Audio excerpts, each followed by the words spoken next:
होलिका दहन नहीं देखते ये 5 लोग। जाने क्यों होली से पहले ससुराल चली जाती है नई दुल्हन। क्या आप जानते हैं कि होलिका दहन की अग्नि देखना 5 लोगों के लिए अच्छा नहीं माना जाता है। होली का त्योहार आने वाला है। होली का त्योहार मुख्य रूप से 2 दिन का होता है।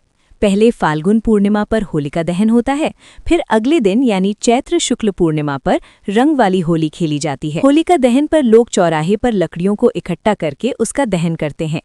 लेकिन क्या आप जानते हैं कि होलिका दहन की अग्नि देखना 5 लोगों के लिए अशुभ माना जाता है। आइए इस बारे में विस्तार से जानते हैं। नई दुल्हन। आपने देखा होगा कि हिंदू धर्म में शादी के बाद नई दुल्हन को उसके मायके भेज दिया जाता है। नई दुल्हन कभी अपने ससुराल में होलिका दहन नहीं देखते हैं। पौराणिक कथा के अनुसार इलोजी का विवाह होलिका से होना था, लेकिन विवाह से पहले ही होलिका अपने भाई हिरण्यकश्यप के कहने पर उसके पुत्र प्रहलाद को लेकर अग्नि में बैठ गई और भस्म हो गई। कहते हैं कि जब इलोजी की मां बारात लेकर पहुंची और उसने अपनी होने वाली बहू की चिता देखी तो दुख सहन न कर सकी और प्राण त्याग दिए।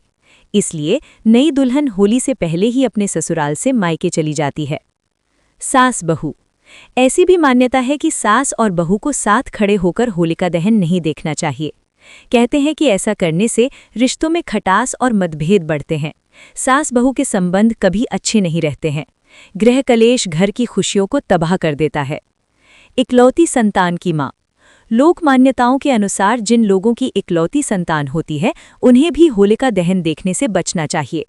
पौराणिक कथा के अनुसार भक्त प्रहलाद अपने पिता हिरण्यकश्यप की इकलौती संतान ही थे। गर्भवती महिलाओं। गर्भवती महिलाओं को भी इस अग्नि अनुष्ठान से दूरी बनाए रखने की सलाह दी जाती है।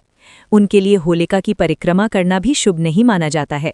इसका एक वैज्ञानिक कारण यह भी बताया जाता है कि अग्नि का तेज ताप और धुआं उनके स्वास्थ्य के लिए हानिकारक हो सकता है। नवजात शिशुओं। नवजात शिशुओं को भी होलिका दहन स्थल से दूर रखने की परंपरा है। कहते हैं कि जिन चौराहों पर होलिका दहन होता है वहां नकारात्मक ऊर्जा ज्यादा सक्रिय रहती है, इसलिए बच्चों को ऐसी जगहों से दूर रखा जाता है।